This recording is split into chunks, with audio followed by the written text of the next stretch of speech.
नमस्कार, आज हम आपको हिंदी व्याकरण के अंतर्गत समास तथा उसके प्रकारों के बारे में बताने जा रहे हैं।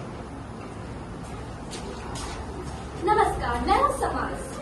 मेरे नाम से तो आप मिल चुके हैं। मेरा काम है बड़े पदों को छोटा अथवा संक्षिप्त करना। इसमें दो पदों का होना जरूरी है, जैसे नीला है कंठ अथवा नीलकंठ। समास से बने शब्दों को समास विग्रह कहते हैं।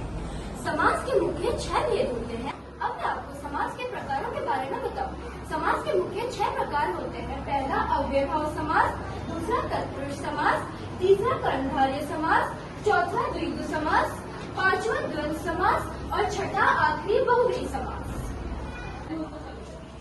नमस्कार, मैं हूँ अव्ययभाव समास। अव्ययभाव समास इसमें अव्यय शब्दों का प्रयोग किया जाता है। अव्यय वह शब्द है जिन पर लिंग, वचन व कारक आदि का प्रयोग नहीं किया जाता। अब मैं अव्ययभाव समास का अर्थ बताती हूँ। अव्ययभाव समास का अर्थ है जिस समास का पहला पद प्रधान हो तथा दूसरा पद अव्यय की तरह कार्य करे उसे अव्ययभाव समास कहते हैं। जैसे यथाशक्ति, शक्ति के अनुसार।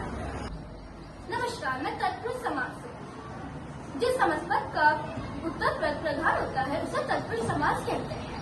तत्पुरुष समास में विभक्तियों का लोप हो जाता है। तत्पुरुष समास के 6 भेद होते हैं। आइए अब उनसे मिलते हैं। पहला कर्ण तत्पुरुष, दूसरा कर्ण तत्पुरुष, तीसरा संप्रदान तत्पुरुष, चौथा अपदान तत्पुरुष, पांचवा संबंध तत्पुरुष और आखिरी में अधिकरण तत्पुरुष। नमस्कार, मैं कर्ण तत्पुरुष समास हूँ। इसमें कर्ण कारक की विभक्ति से तथा के द्वारा का लोप हो जाता है। जैसे रस भरा, रस से भरा।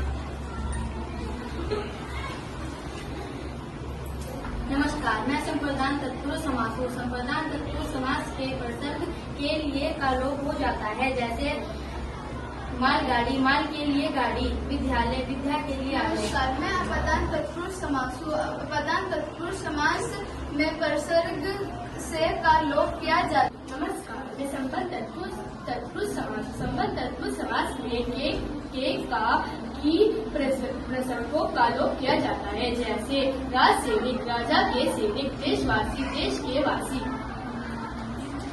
नमस्कार, मैं अधिकरण तत्पुरुष समास हूँ। अधिकरण तत्पुरुष समास में प्रसर्ग में पद का लोप होता है।